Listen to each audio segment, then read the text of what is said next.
Hello everyone, my name is Rebecca and welcome back to... Okay, I gotta take this thing off, it doesn't feel right.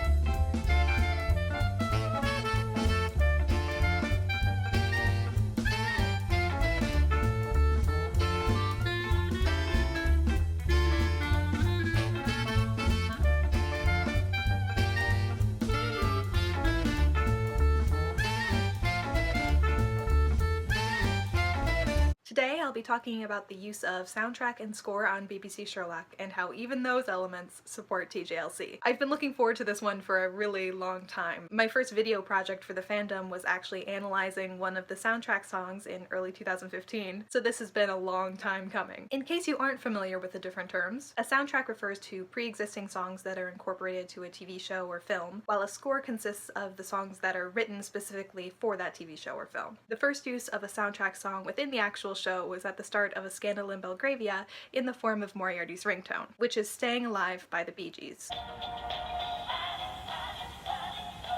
Do you mind if I get that? Oh no, please. You've got the rest of your life. It's extremely on the nose. Everyone involved in this scene will be staying alive through the episode, including Irene, who's the one making the call. So if the song is first used to tell the audience that characters will be staying alive, it would only make sense if that carried over into any future scenes with this song. Like, I don't know.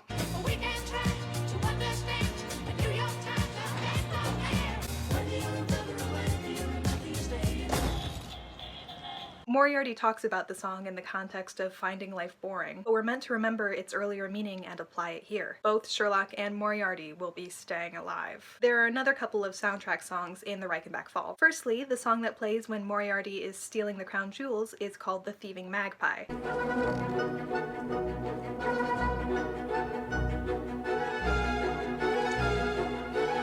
Then there's Sinner Man by Nina Simone, which plays in the build-up to Moriarty's trial. The song is about a man trying to find refuge from his sins. The characters are all placed in different parts of the song. Sherlock is obviously the sinner trying to avoid his demise. Sinner man, where you gonna run to?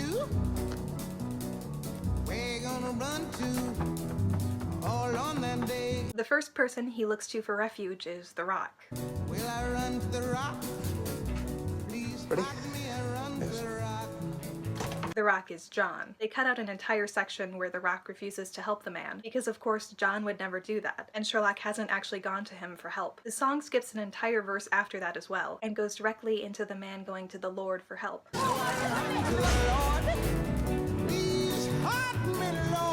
Now in my TRF video, I explained that I think Sherlock went to Mycroft for help, only to be turned down or told to wait it out. In addition to that being supported by Mycroft helping Sherlock fake his death, but being unable to do anything else, the main coding for that is this portion of the song. The Lord is Mycroft. As the Lord replies, we cut to the reason why Mycroft is unable to help, because of the devil. Don't you see me praying? Don't you see me down here praying? But the Lord said, go to the devil. The Lord said, go to the devil. He said, go to the devil. All on that day. Moriarty is the devil here, waiting to make Sherlock pay for his mistakes. As an aside, if we ever hear devils or demons mentioned again from here on out, we should know that they're meant to invoke Moriarty. He's a demon who's been waiting for a very long time. The roads we walk have demons beneath. And yours have been waiting for a very long time. Anyway, we cut to Sherlock and John on the way to the Old Bailey, and the song continues to talk about the man running towards the devil, cementing the roles of Sherlock and Moriarty in this song. So I ran to the devil. He was waiting. I ran to the devil. He was Remember us. Remember us. Remember what they As John tells Sherlock not to be clever, the song shifts to the man crying out to the Lord to bring down his power, because Sherlock needs help to escape this situation. Don't try to be clever, and please just keep it simple and brief. God forbid the star witness at the trial should come across as intelligent. Intelligent, fine. Let's give smart-ass a wide berth. For the scene with Moriarty acting predatory towards the guard, the song suggestively repeats the phrase, "oh yeah," multiple times, adding to the sexual undercurrent of this entire scheme. Would you mind slipping your hand into my pocket? And the song finishes off early with the man running to bodies of water for refuge. It was boiling, I ran to the sea. It was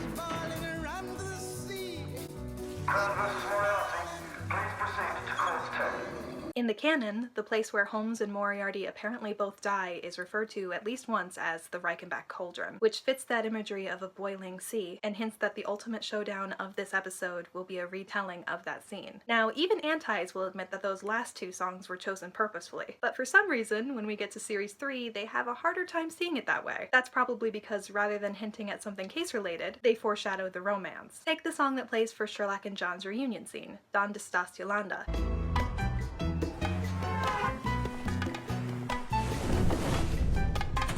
The version they went with has vocals by China Forbes, a woman. There's been a meta written on this by Tycho O'Brien, which you can find linked below, but if you look up the translation to the lyrics, they're unambiguously romantic. And specifically, China is singing about missing the love of another woman. They could have picked literally any song for this reunion, or even the version with a man singing, but they picked the one about gay pining. When Sherlock makes his way over to John, you can very quietly hear the lyrics from the second verse. My area, what do you suggest? You can possibly go home, but maybe you'd like my personal recommendation. This last one on the list is a favorite of mine. It is, you might in fact say, like a face from Zip. Let's hear those again a little bit louder and with a translation.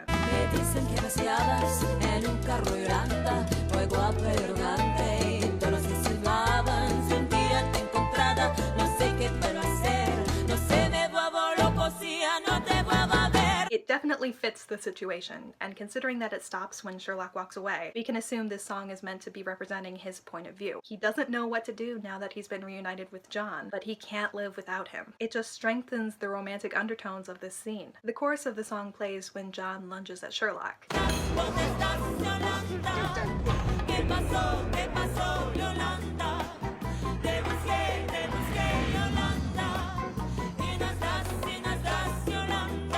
Here it is again with the translation.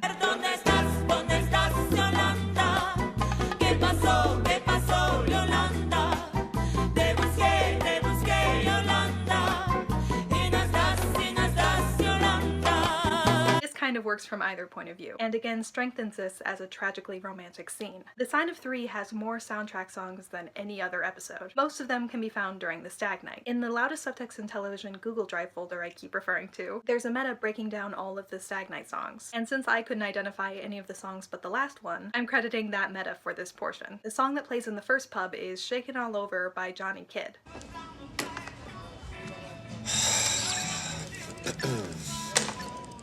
Are we on a schedule? You'll thank me. Let's listen to some of the lyrics again so you can hear them a little better.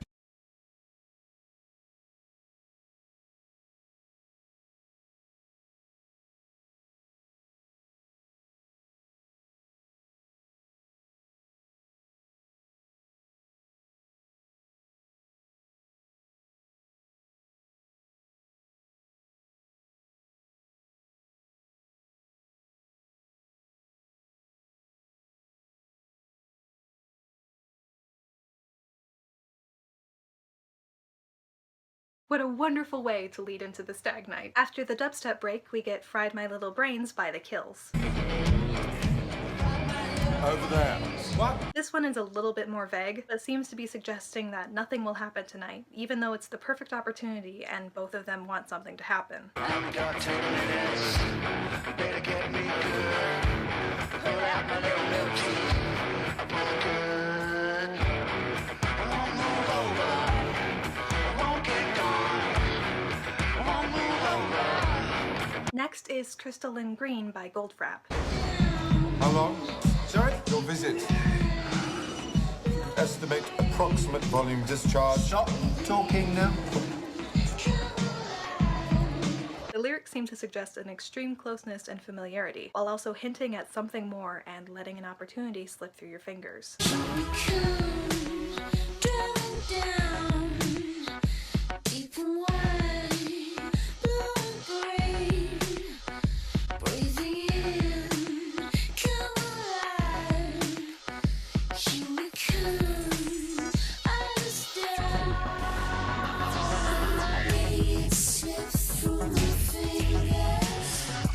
I'm embarrassing myself right now, but yeah, it's for the cause. The next song that plays is MIA's Galang.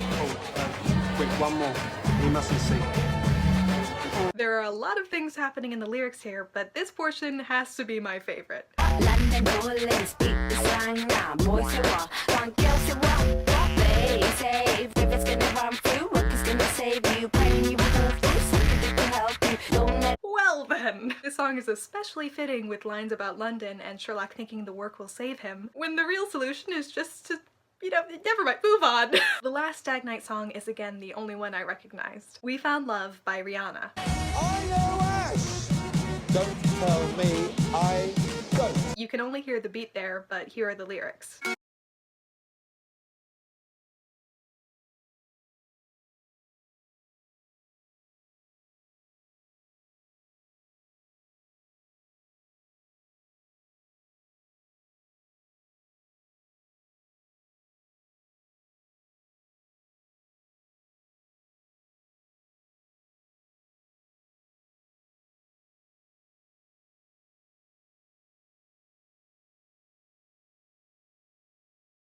Could it get any more explicit? The final soundtrack song on the show so far is the now infamous December 1963 by Frankie Valli and the Four Seasons. This is the one I analyzed back in 2015 and is one of my favorite pieces of evidence on the show. Again, they could have picked any song for the reveal that John and Mary are having a baby, but they picked this one with lyrics that are all too fitting. Here are some of the highlights. Shut up. Just shut up. Sorry. How did he notice before me? I'm panicking. Don't panic. None of you panic. Absolutely.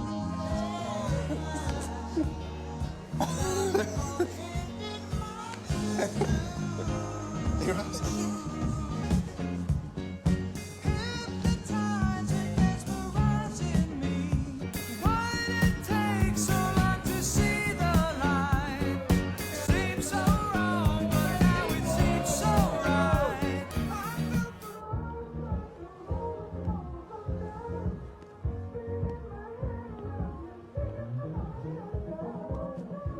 You can even hear at one point that the music doesn't mesh with the actors singing.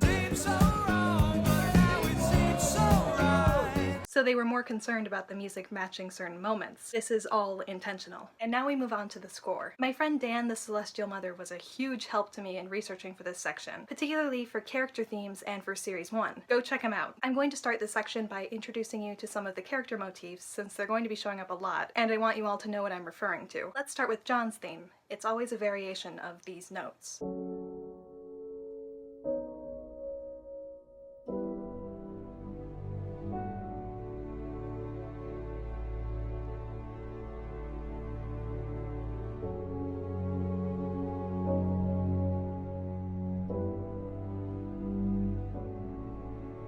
There's also an undercurrent to John's theme, which Dan pointed out to me switches between two notes, which is pretty unusual for music. It implies that he's stuck and can't even move on to a new chord by himself. Then we have Sherlock's theme, which again is usually a variation of this run.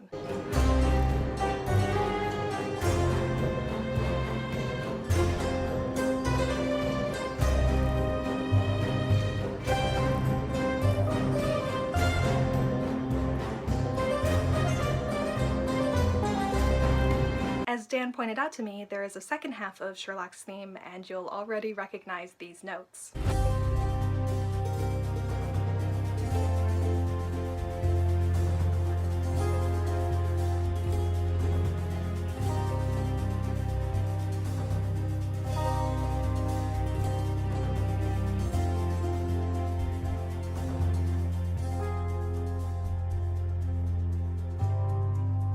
John's chords are literally embedded into Sherlock's theme. Whenever we hear these notes on the show, I'm going to be referring to them as John's chords. There's also another version where the two themes are melded together, which I'll be referring to as the John Locke theme.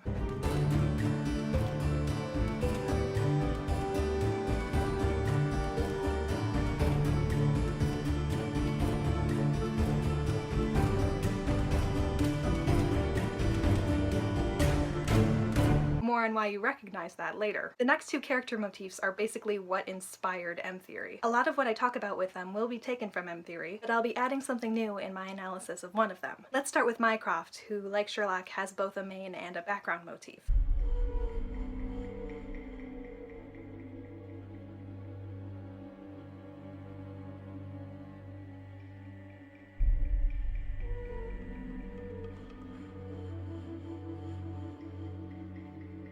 Mycroft's main theme are the little whereas everything else is the background. The background is more common and refers to Mycroft being involved with something against his will. When you hear the actual little play, that means that Mycroft is acting of his own accord. And finally, we round off with Moriarty's theme.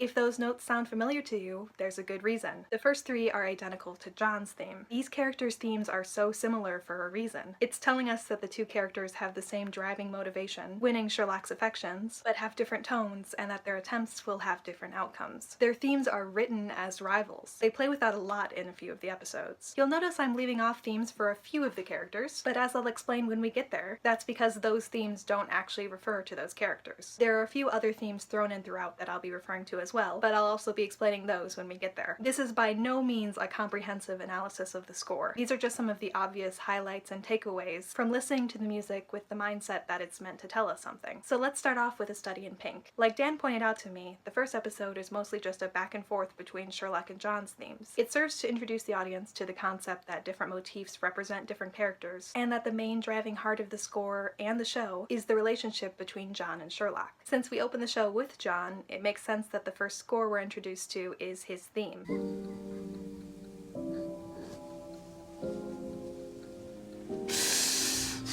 I refer to the version that plays here as John's heartbreak theme. It's John at his loneliest and most helpless, and will play whenever he feels this way again, or when someone feels this way about him. When we're introduced to Sherlock, we hear his theme for the first time.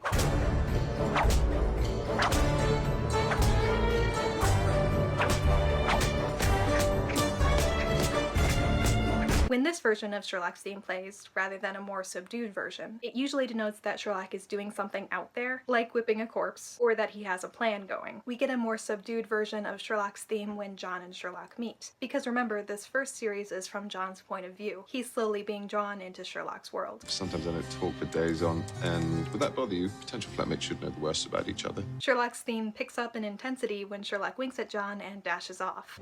The name's Sherlock Holmes, and the address is 221B Baker Street. Afternoon. John's interest just spiked. Sherlock's theme plays again when he gets news of an exciting case, again fitting the idea that this version of his theme plays when something adventurous is going on. Brilliant! Yes! Ah, force! It's pretty normal for John's theme to play when he's left alone, but when he's left alone in Baker Street, it isn't the heartbreak version of his theme that plays, but one that matches the tone of Sherlock's theme in Sherlock and John's meeting scene. His theme is already changing to better match Sherlock's, which fits Sherlock propositioning John to join him in the adventure. Not your housekeeper. You're a doctor. In fact, you're an army doctor. Yes. Any good? Sherlock's theme plays again as they leave for the case. Want to see some more? Oh, God, yes. The music then smoothly transitions back into John's chords once they get into the car.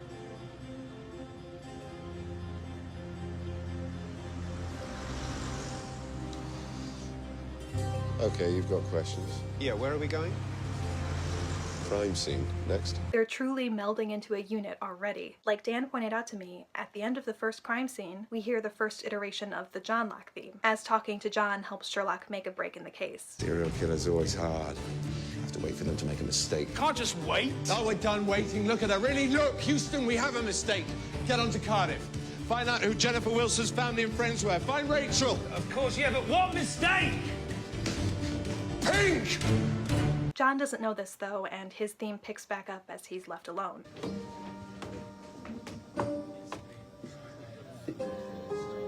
It's not quite as sad as the version that played at the start of the episode, at least not until he's forced to admit that he can't make his way home alone. Do you know where I could get a cab? It's just, well, my leg. We first get Mycroft's theme when John picks up the phone to speak to him. Do you see it? The presence of the little indicates that Mycroft is working of his own accord here. He's trying to protect Sherlock. The kidnapping scene goes back and forth between John and Mycroft's themes. Asking where I'm going? None at all. Trust issues, it says here. What's that? When you walk with Sherlock Holmes, you see the battlefield. You've seen it already, haven't you? That is until John looks down at his perfectly steady hand and we hear Sherlock's background notes. When John gets back to Baker Street, we hear the John Locke theme again. He's settling into their new life together.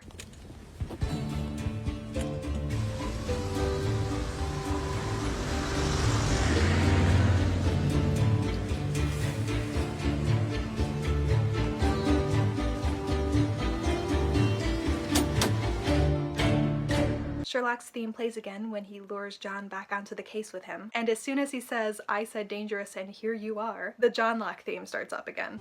What about her? She said, you get off on this, you enjoy it.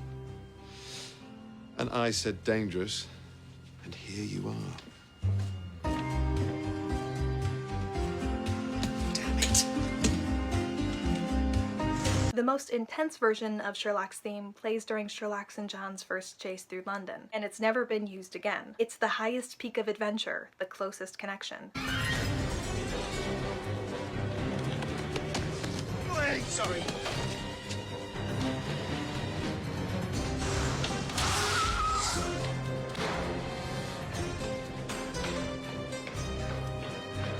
Come on, John.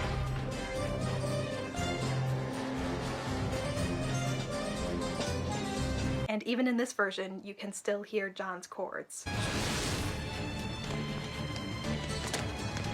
I think we'll probably hear this version of Sherlock's theme again once they've resolved things. After the chase is finished and Sherlock and John are giggling in the middle of the road, we once again hear the John Locke theme. What? Nothing, just welcome to London. Got your breath back? Ready when you are.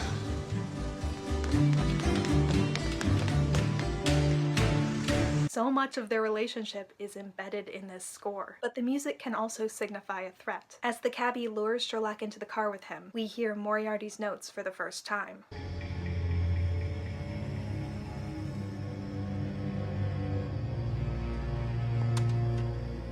He's the one behind this, so it makes sense. The music then switches between John and Moriarty's themes for a little while.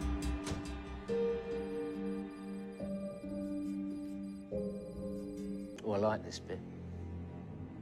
Because you don't get it yet, do you? But you're about to. No, Detective Inspector Lestrade, I need to speak to him. It's important. I have a sponsor. You have a what? For every life I take, money. Really? What do you think? Can you beat me? And it highlights the difference between Moriarty trying to impress Sherlock with dangerous situations and John trying to keep him safe. When the cabbie reveals Moriarty's name, his notes are concretely tied to him.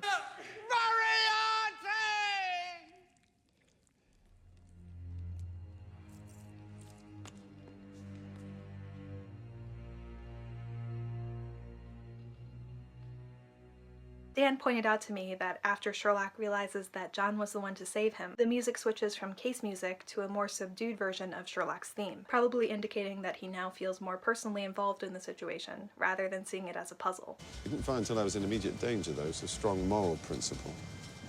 You're looking for a man probably with a history of military service and nerves of steel.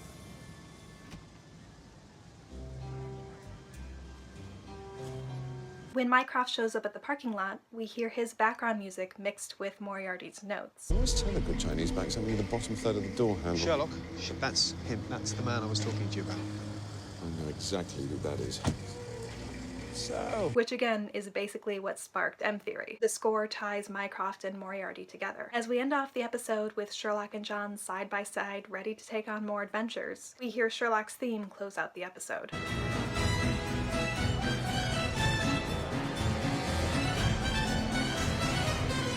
Since you kind of understand now what each theme and versions of the themes refer to now, I'm gonna ease up a little bit on explaining each instance and just point out what theme is playing when. Otherwise, we're gonna be here all day. So the first main motif we hear in The Blind Banker is the John Locke theme when Sherlock and John head to the bank, indicating that Sherlock is there because of his relationship with John.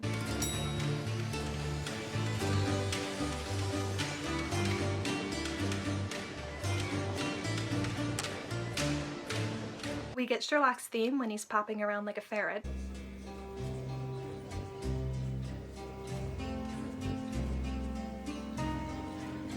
And the John theme as they leave.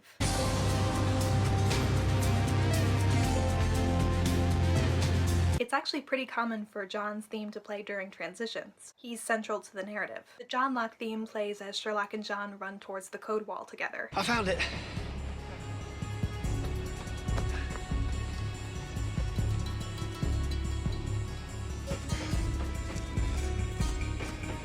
And then we get Mycroft's theme when it's revealed that the wall has been painted over, meaning that he's involved. It's been painted over.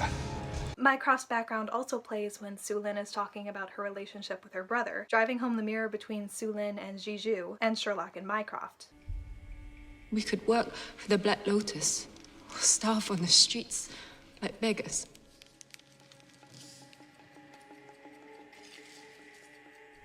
My brother has become their puppet. Whenever John and Sherlock are trying to decipher the book code, a version of John's theme plays.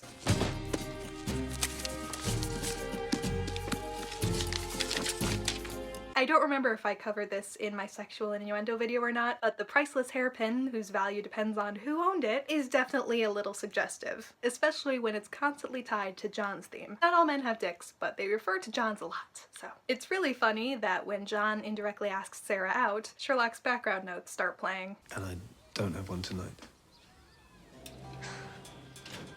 A book that everybody would own. When Sherlock and Sarah are fighting with each other and Sherlock is still trying to decipher the book code, John's theme plays once again. You and John, you solve puzzles for a living. Consulting detective.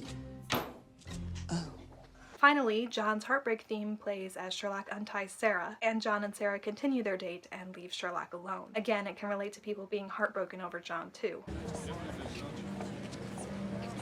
We'll just slip off. No need to mention us in the report. In The Great Game, there's a lot of interplay between Sherlock, John's, and Moriarty's themes. When John sees that there's been an explosion in Baker Street, his theme starts playing. In central London. As yet, there are no reports of it. And as usual, John's theme plays as they head back to Baker Street.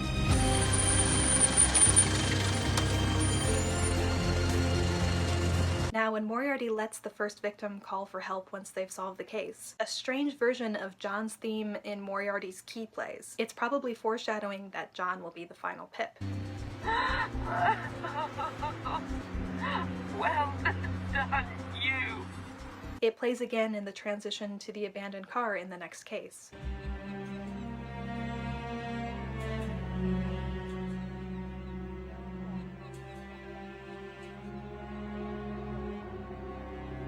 During Sherlock's blood experiment, the John Locke theme plays again.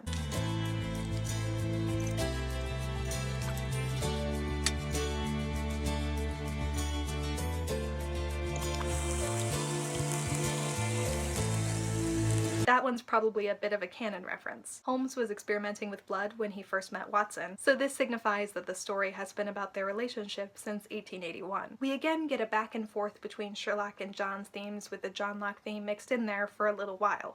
You were right. The bacteria got into her another way. What? Sherlock? What? We've got deadlines. But you've not taken anything.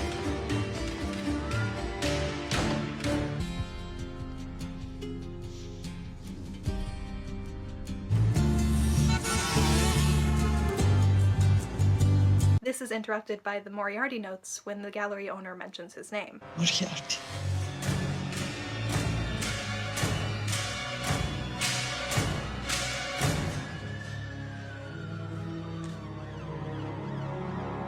When we reach Joe Harrison's explanation of what happened to Andrew West, who you'll remember are Mycroft and Sherlock mirrors respectively, we again hear Mycroft's background music, solidifying Joe as a Mycroft mirror. But that night, after a few pints, he really opened up.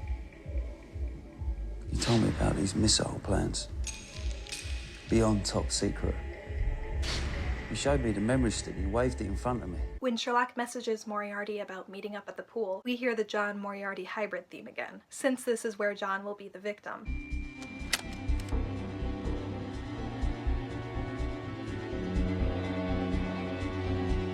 As John comes out, we hear a panicked version of his theme, signifying both that he's in danger and that Sherlock is shaken at the possibility that John could betray him like this. John, What the hell? Bet you never saw this coming.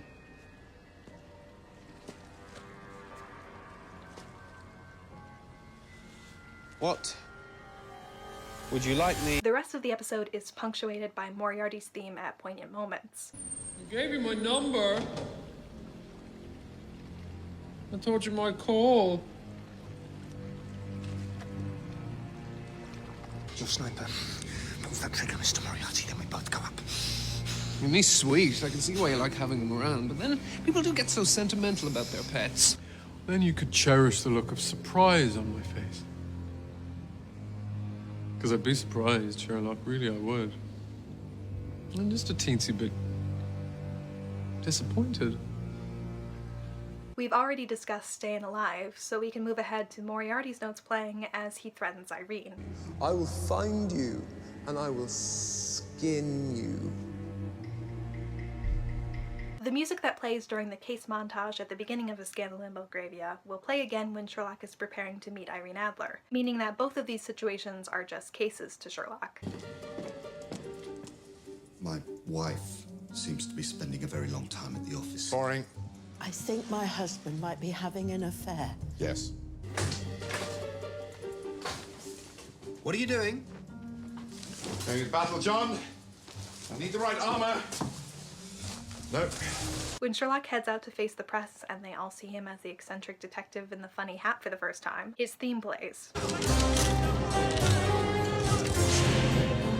When we see Irene caressing Sherlock's photograph and calling up Moriarty telling him that it's time to start tormenting him, we hear the background portion of Irene's theme.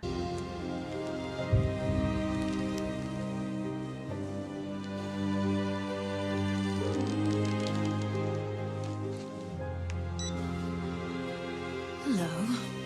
I think it's time, don't you? The meaning of Irene's theme evolves over the course of the episode. At first, it's meant to signify Irene as an adversary. We see here that her main goal is to beat Sherlock, shown literally with the riding crop. Like I said though, the meaning slowly shifts over time in ways that will become obvious. For now though, as per usual, John's theme plays as we cut back to Baker Street.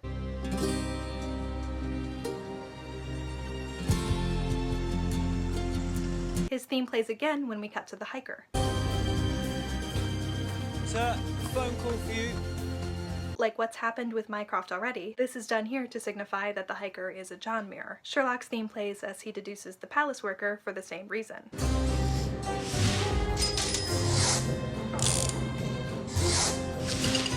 Irene's theme plays again when Sherlock first sees her picture, and again she's introduced as an adversary. Not a love interest, but someone who will drive a wedge between John and Sherlock. Nothing whatsoever. Then you should be paying more attention. There are a few more jokes in the score, like John's theme playing when Irene heads into the closet.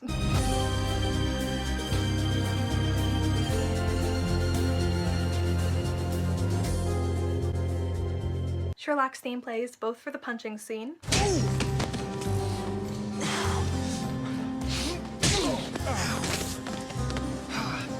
and for the slow motion action scene.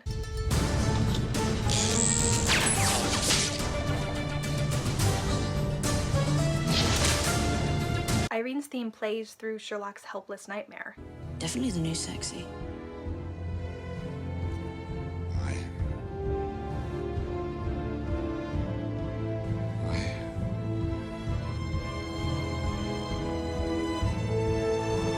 But more importantly, continues to play once he's woken up, when his first thought is of John. John? John! What are you... What? No. Back to bed. You'll be fine in the morning. Just sleep. Of course I'll be fine. I am fine. I'm absolutely fine. Yes, you're great. Now, I'll be next door if you need me. Why would I need you? No reason at all. The particular version of Irene's theme that plays in this scene is what will play again at the very end of the episode, tying this scene to that one. More on that when we get there. Later, after Irene has died, Sherlock plays Irene's theme himself. He says he's doing it to think, but he really is thinking to distract himself from feelings, just not the feelings that John imagines. What are you thinking about? The theme notably continues to play as John asks about Sherlock's romantic past. Has he ever had any kind of girlfriend, boyfriend, a relationship ever. Showing that the theme is indeed shifting purpose. It's more and more about Sherlock's heart as it goes on. Since Irene and Sherlock are mirrors, this makes sense. Again, this isn't really about Irene. Sherlock has been acting heartbroken for ages. I'd say he was heartbroken, but, well, he's Sherlock. He does all that anyway. So this theme is relating to Sherlock and John's pining for each other. It plays again very intensely when it's revealed that Sherlock overheard John and Irene's conversation, when he sees John resign himself to his feelings for him. I don't think so. Do you?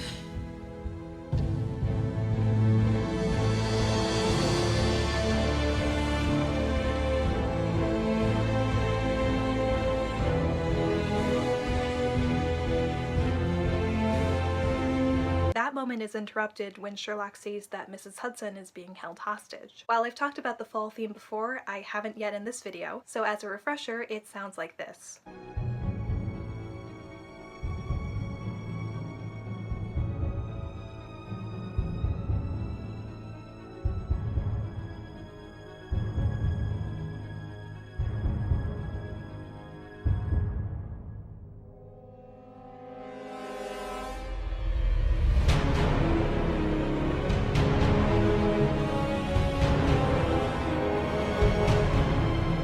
It signifies Sherlock being emotionally compromised because of one of Moriarty's schemes, his fear of Moriarty burning out his heart. And since he's emotionally raw right now, what better theme to play than the fall theme? It's a reminder that his loved ones aren't safe.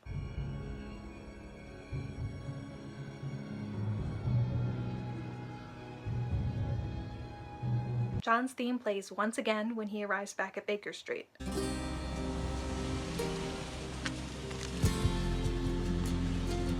And tying Irene's theme to John and Sherlock's unspoken feelings even more, that theme starts up again when John makes the soft eyes at Sherlock.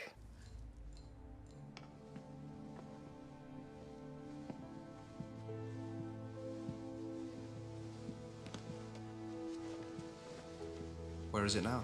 Sherlock's theme plays in the reveal that he made a fake phone. Thanks anyway. And John's theme plays when he thinks that Sherlock and Irene are flirting with each other. I know when it's in my hand. Oh, you're rather good. You're not so bad.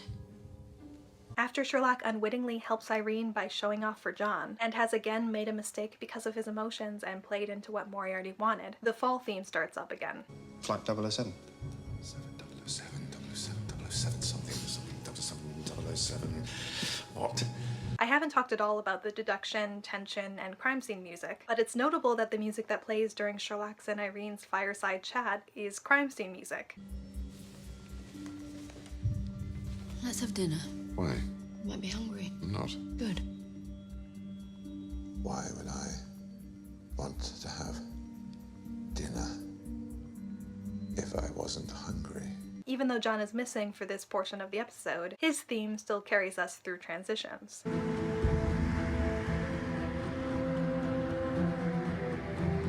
When Mycroft arrives, we hear his notes play. The Coventry conundrum. What do you think of my solution? And when Irene mentions Moriarty, we hear his.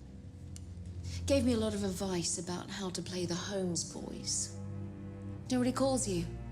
Irene's theme plays again when Sherlock bests her, and Sherlock brings up John out of the blue, again showing that this theme is really referring to their relationship. I imagine John Watson thinks love's a mystery to me, but the chemistry is incredibly simple and very destructive. And the theme plays one last time when Sherlock is alone in Baker Street and has concealed his feelings from John, the same version that played when John made sure he was safe and rested.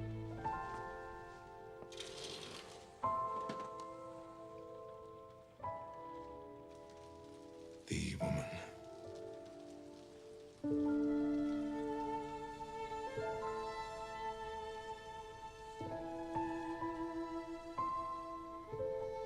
He wouldn't have grown to understand John's feelings without Irene. That's why he's grateful to her. He still has to hide for now, but thanks to her, one day he and John will be together. The next theme introduced is the Hound theme, which plays right away at the start of the next episode.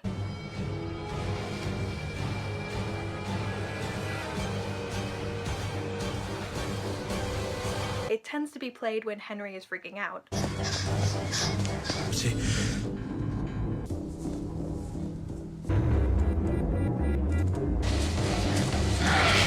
some very interesting things happen with it in relation to John's theme later in the episode. A ways into the episode, John's theme plays when he comments on Sherlock's cheekbones.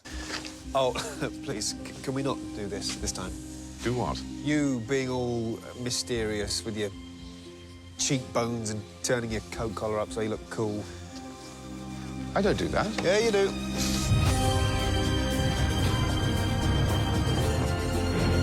And probably the funniest moment in the score is when we hear Sherlock's theme as John watches people getting it on. Oh, Mr. Sullivan, you've done it again. Oh, I keep catching it with my belt. Oh, God.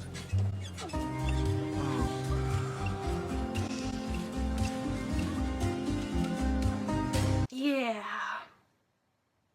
Okay. Now getting back to the Hound theme, like I said, it intermingles with John's theme at more than one point. Like when John mentions that he's worried about Sherlock's mental state. Because I have another friend who might be having the same problem.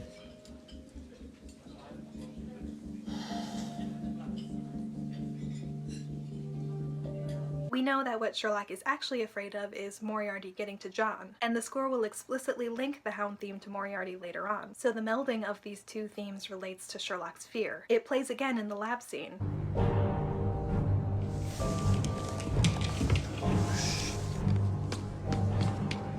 Meaning that Sherlock is being motivated by that fear for one reason or another, whether it's to push John away or even to feel like he's in control, that John isn't really in danger. As Sherlock starts talking about a deeply buried memory, a memory involving a dog, there's really heavy coding related to Redbeard here. John's theme starts playing.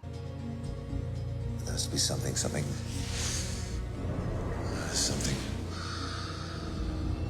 Redbeard is affecting Sherlock's relationship with John. Real quick, Redbeard is a dog. Just John's theme continues through the Hound deduction.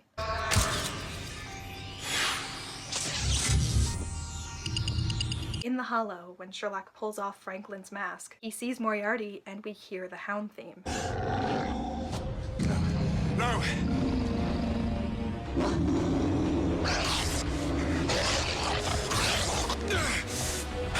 Not you! Not you! Tying Moriarty to the Hound concretely. It is the Devil's Hollow, after all. Finally, at the end of the episode, we hear a blending of Mycroft's and Moriarty's themes again, as Mycroft is forced to let Moriarty go.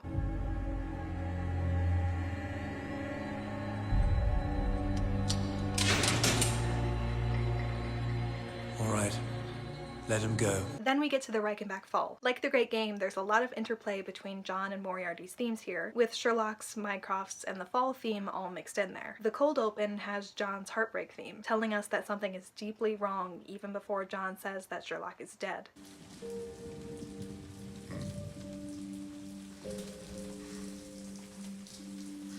As usual, Sherlock's theme plays for the cases. Back together with my family. And it plays again when John tells Sherlock to stay out of the news, telling us that Sherlock is up to something. Stay out of the news. Moriarty's theme first plays when his face is shown, and plays again when Sherlock calls him a spider. He's a spider. Spider at the center of a web. Criminal web with 1,000 threads. When Sherlock and Moriarty are both locked up.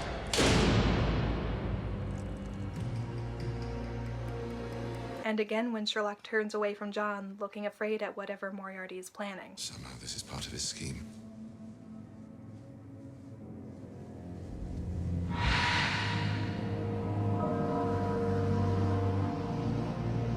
When Sherlock stays back from the trial and is laying on the sofa, almost praying to himself that Moriarty gets convicted, we hear John's theme, showing us that he's the reason that he wants to be free from Moriarty. Of the jury. James Moriarty stands accused. Moriarty's theme is all over the conversation between him and Sherlock in 221B. You know when he was on his deathbed, he heard his son at the piano playing one of his pieces. Well, you know, you've got John.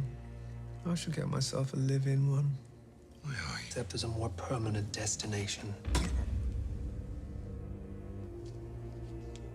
Because I owe you a fall, Sherlock. But when we transition away from that scene, it's John's theme that plays, again showing us where Sherlock's heart is.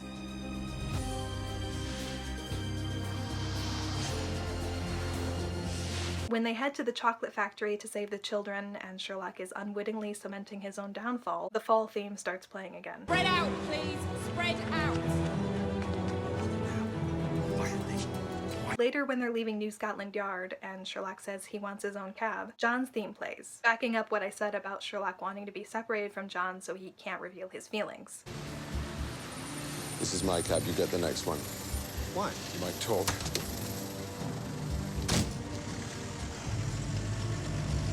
When the Serbostolat clip starts up, so does the fall theme. No.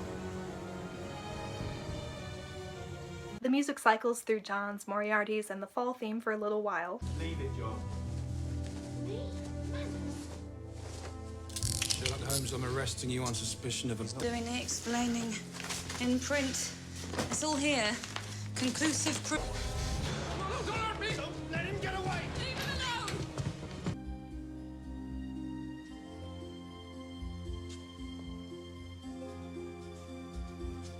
You.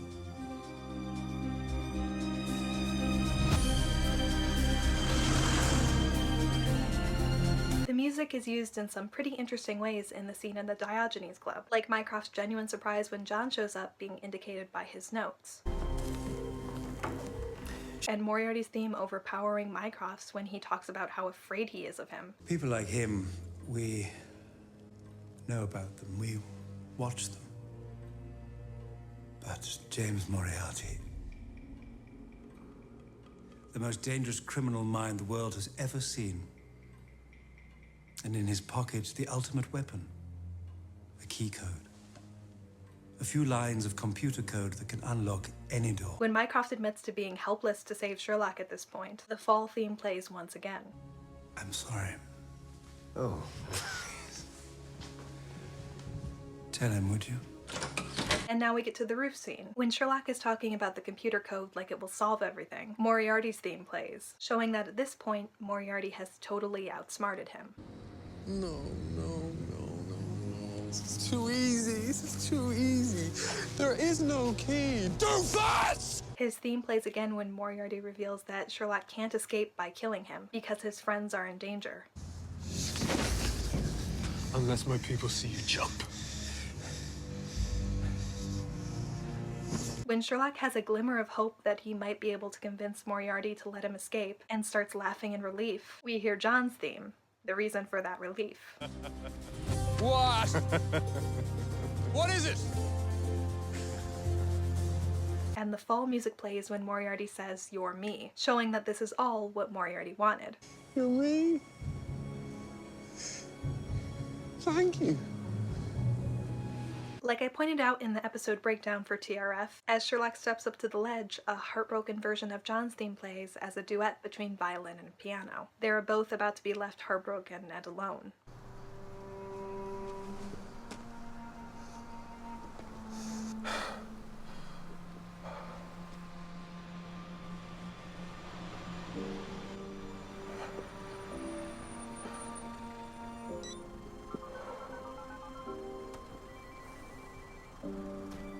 Nobody could be that clever. You could.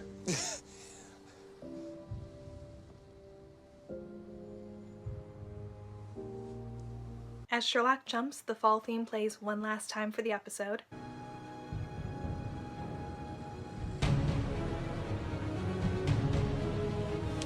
The rest of the episode is filled with John's heartbreak theme.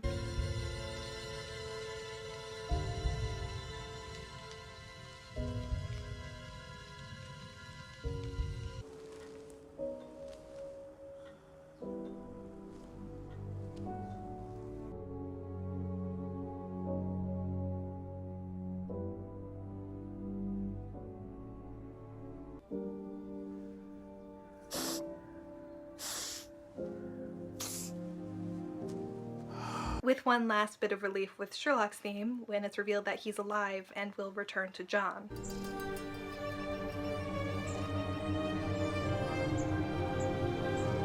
There's a lot of John's theme in The Empty Hearse. From the Shirley kiss,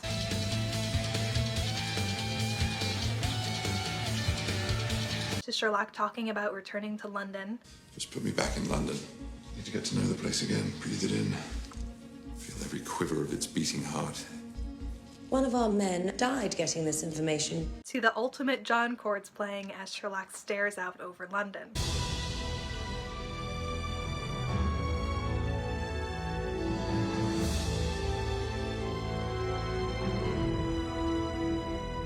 Irene's theme is also once again tied to John and Sherlock's unspoken feelings, as John regretfully looks at the staircase and remembers their first case together.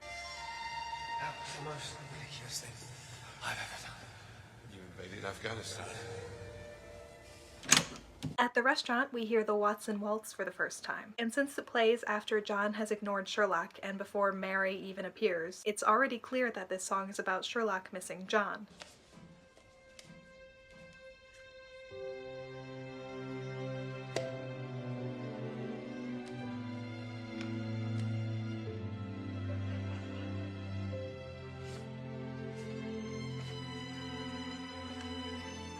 We hear John's theme with angry undertones when he finally looks at Sherlock.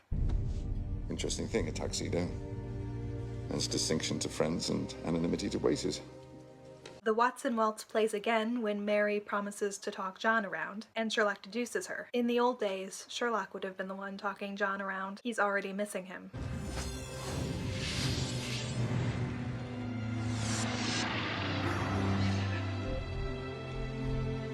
Mary.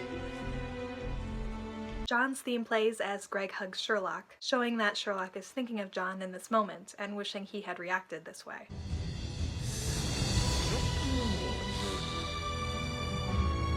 It continues to play as John angrily stares up at the ceiling, thinking of Sherlock.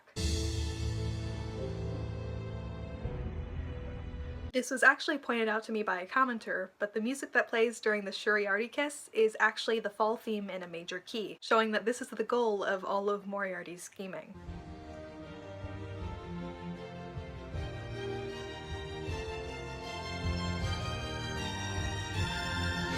John's chords play again during the Jack the Ripper case, highlighting just how much Sherlock is missing John. Why would someone go to all that trouble? Why indeed, John?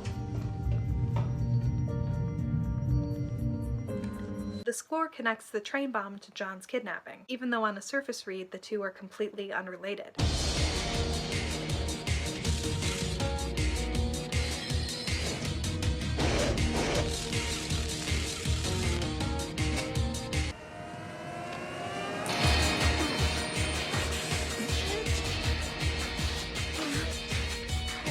So what, or rather who, might be behind both of these things tying them together? As Sherlock rides to save John, we hear intense John notes.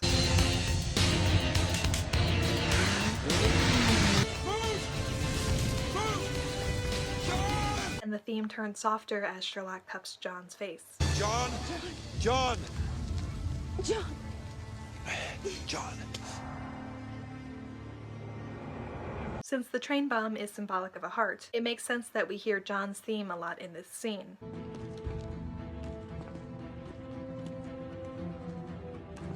Oh my God! This is it.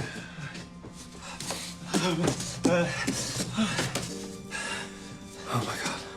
Turn that off. Oh God. What? I can't do it, John. You were the best and the wisest man that I have ever known. The score also hints at what parts of the Lazarus explanation are real. The fall music plays for the portions that are actually true, and not for any of the lies. Mycroft fed Moriarty information about me. Moriarty, in turn, gave us hints, just hints as to the extent of his web. I had to make him believe he'd beaten me, utterly defeated me, and then he'd show his hand. Each of them were rigorously worked out and given a code name. I contacted my brother, set the wheels in motion. It was vital that John stayed just where I'd put him. That way his view was blocked by the ambulance station. And I needed to hit the airbag, which I did. The airbag needed to be got out of the way just as John cleared the station. But we needed him to see a body. That's when Molly came in. Then, our well-timed cyclist put John briefly out of action. The rest was just window dressing. And one final touch. Squash ball under the armpit. Apply enough pressure, and it momentarily cuts off the pulse. Everything was anticipated, every eventuality allowed for. It worked perfectly. And I provided the other coat. I've got lots of coats. What about the sniper aiming at John? Mycroft's men intervened before he could take the shot. He was invited to reconsider. As I explained, the whole street was closed off. Like a scene from a play. Sherlock's adventure theme plays for the reveal that he had turned the bomb off.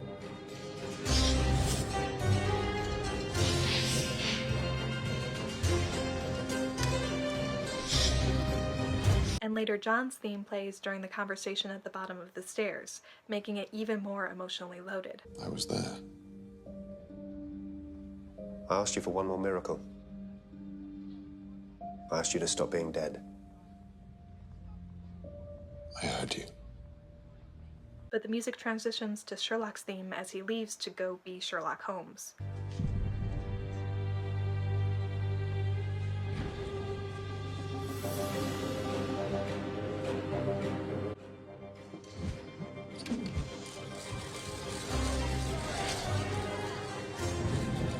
At the start of The Sign of Three, the Watson Waltz is again tied to Sherlock losing John when we see Sherlock dancing alone, imagining John in his arms.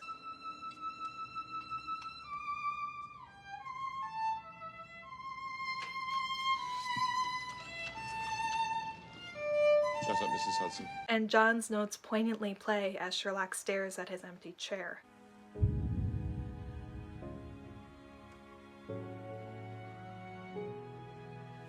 Now, if there was ever a time for the Watson Waltz to play, it would be as they leave the chapel, but instead we hear Sherlock's theme, subliminally wedging him between the union. The newlyweds. Just the bride and groom, please. Sherlock? Oh, sorry. When Sherlock recounts his adventures with John, we hear John's theme.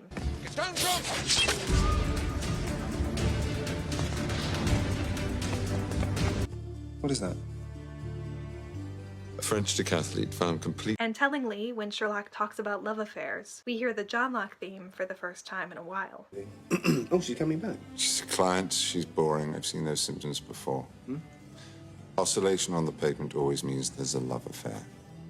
And of course, I have to mention the elephant in the room.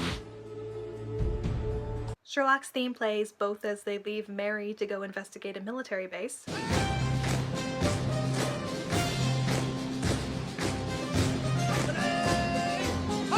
and again when Sherlock arranges a stag night just for the two of them, going on a personally themed pub crawl.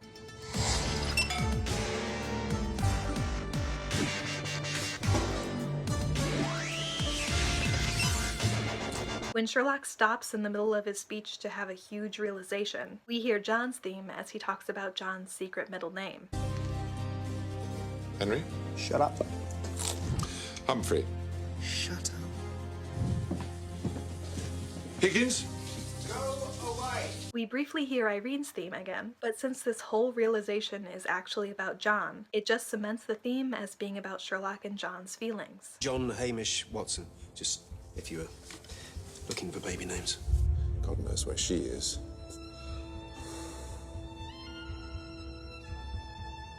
Out of my head. I am busy. The final scene of the episode starts with Sherlock playing the Watson Waltz as he's literally burning in his heartbreak.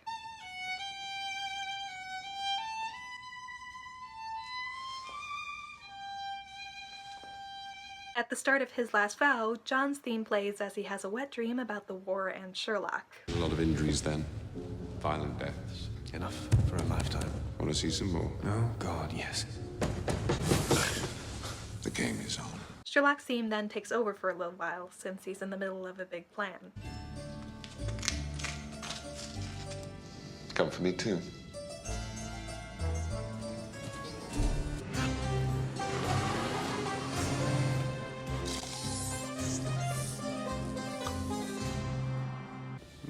Just some guy.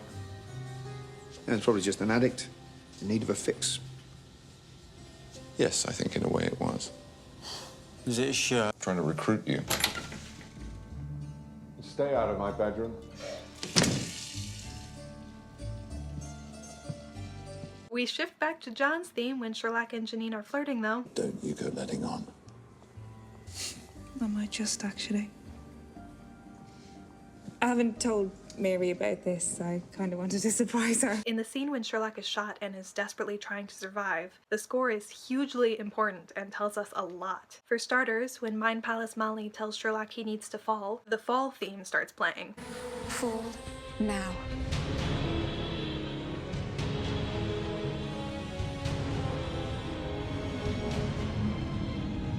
See, during Reichenbach, Sherlock just faked his death. Here, Sherlock will actually have to pull off a miracle and come back to life. He will, though, for John. First, he has to survive the pain. When Sherlock faces Moriarty in his Mind Palace, we're reintroduced both to Moriarty's theme. You always feel it, Sherlock. And the Hound theme. But you don't have to fear it. Those themes both represent Moriarty. This part of the scene rounds off with the fall theme playing one last time. Come on, Sherlock. Just die, why can't you? One little push. Oh, if you pull. Again, this would be the end of Sherlock if not for his love for John. And as Sherlock ascends the staircase and pulls himself back to life, you can hear John's notes echoing through the background of the score. Oh, you're not getting better, are you? Was it something I said, huh?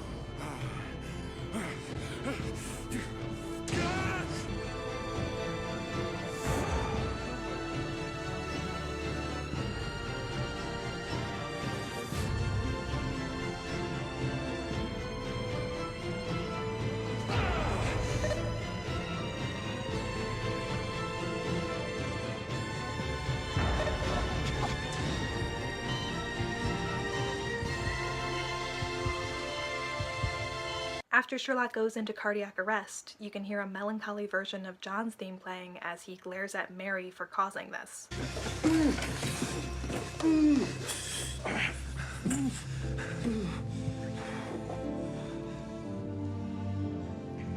Sherlock's theme starts playing when he reveals he had a plan for this entire Christmas get-together.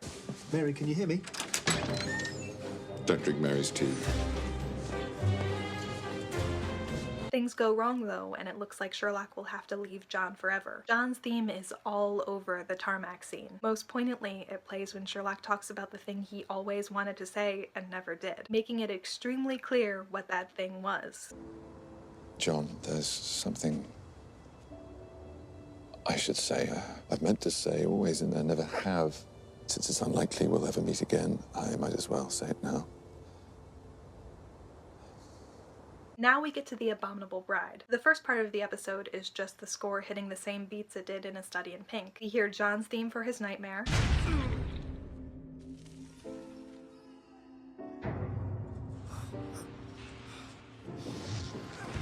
and the Victorian version of Sherlock's theme for their meeting scene. I also play the violin and smoke a pipe. I presume that's not a problem. Oh, well. And you're clearly acclimatized to never getting to the end of a sentence. We'll get along splendidly. Tomorrow evening, 7 o'clock then. Oh, and the name is Sherlock Holmes and the address is 221B Baker Street. One of the other funniest parts of the score is Sherlock saltily playing the Watson Waltz as he watches John and Mary argue. It was an affair of international intrigue. It was a murdered country squire. Nevertheless, matters were pressing. I don't mind you going, my darling. I mind you leaving me behind. But what could you do? Well, what do you do? Except wander around, taking notes, looking surprised. Oh boy. Marital discord. Good. John's theme plays as they leave Mary behind. Which one can so rarely say of a morgue. And am I just to sit here? Not at all, my dear. We'll be hungry later. Holmes, just one thing. Tweeds in a morgue? Needs must when the devil drives, Watson. And later Sherlock's theme is playing as John sits alone at his house.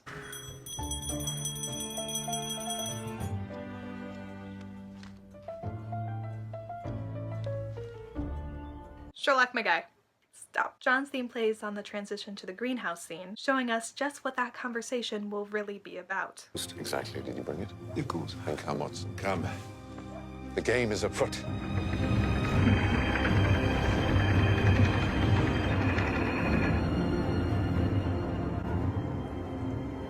When Moriarty starts slipping into the dream, so does his motif. Moriarty may beg to differ. He's trying to distract me, to derail me. Yes. John's theme is what's playing for the floating newspapers, though. Sherlock's trying to resolve something related to John here.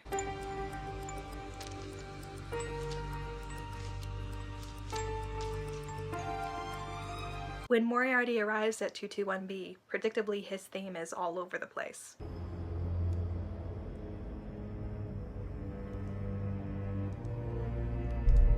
Stop this. You don't care about Sir Eustace or the bride or any of it. There's only one thing in this whole business that you find interesting. Impossible. But she did it. And you need to know how. As Sherlock wakes up, we hear an intensely romantic version of John's theme.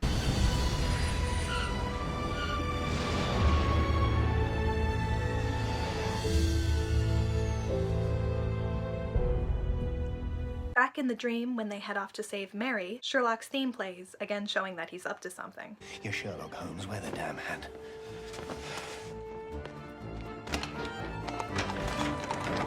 When Moriarty appears again, so does his theme. Peekaboo. Not you. Can't be you. And like everything else, to me the most interesting parts of the score in this episode occur in the waterfall scene and after. You might expect this reimagining of Sherlock's fall to lead in with the fall theme or even Moriarty's theme, but instead we get John's.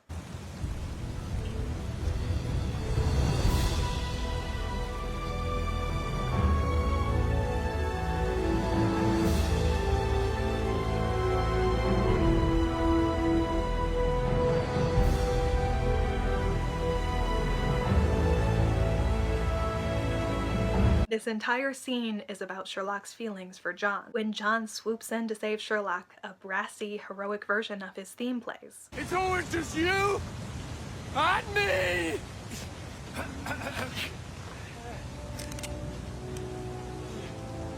Professor, if you... Which then smoothly transitions to Sherlock's theme in a way the score hasn't done in quite a while. I do believe he finds your attention a shade annoying. That's not fair, there's two of you. There's always two of us. Don't you read the Strand? On your knees, Professor. Hands behind your head. It goes back to John's just as effortlessly. Time you woke up, Sherlock. I'm a storyteller. I know when I'm in one. Of course. Of course you do, John. So what's he like? The other me, in the other place. Smarter than he looks. Sherlock has acknowledged to himself that he needs to let John in, that they can overcome anything if they work together. And as Sherlock lets himself fall, what else do we hear but John's chords?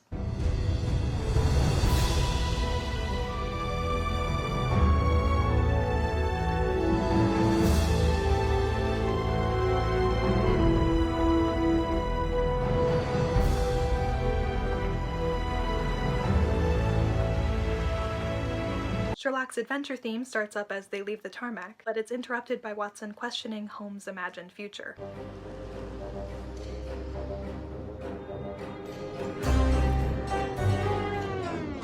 Flying machines, these telephone contraptions? What sort of lunatic fantasy is that? Watson has the power to stop Holmes in his tracks, to supersede even a case. I've mentioned this several times, but the main message to take away from this last scene is that the entirety of BBC Sherlock can be read as the original canon Holmes dream. The score carries that across beautifully, with the Victorian version of Sherlock's theme seamlessly transitioning to the modern one as the scenery outside likewise transforms into modern London.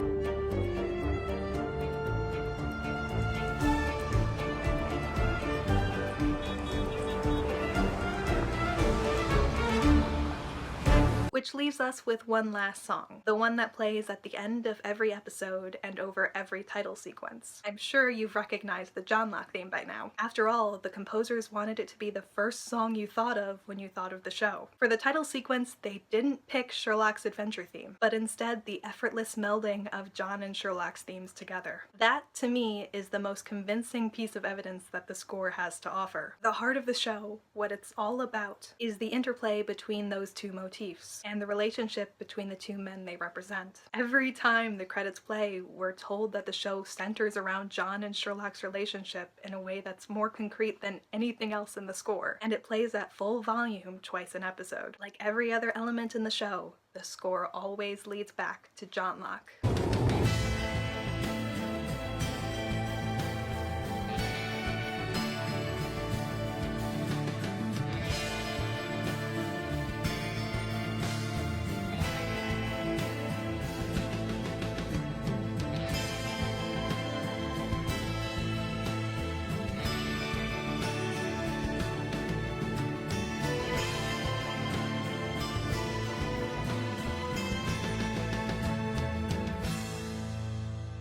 Believe it or not, I cut out so much in this explanation. There are entire themes that I didn't even get into, but these are the most important musical cues pointing to John and Sherlock's relationship. I really hope you enjoyed this episode. Even though I felt like I was just rushing through to cover as much as I could, I hope it all still made sense. A huge thank you again to my friend Dan, the Celestial Mother, for helping me research for this video. Please go check him out. Thank you also to Tycho Bryan for letting me reference that meta on Don Stasiolanda. Next up is a video on how this entire movement started in early 2014. And then I'll be talking about the episode that started it all, The Sign of Three. I hope you're looking forward to those. Until then, thank you so much for watching, and get ready to believe.